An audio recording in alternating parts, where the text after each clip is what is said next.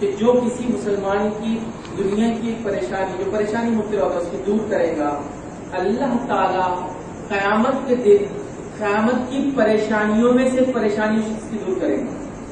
جو شخص دنیا میں لوگوں کی پریشانی دور کرے گا، کیا کیا پریشانی لوگوں کو نہیں، دکھ درد مصیبتیں تکلیف بیماریاں کیا نہیں ہے، مطلب ایک مصیبت کو پریشانی کو ہٹا دے گا اللہ تعالیٰ روز قیامت.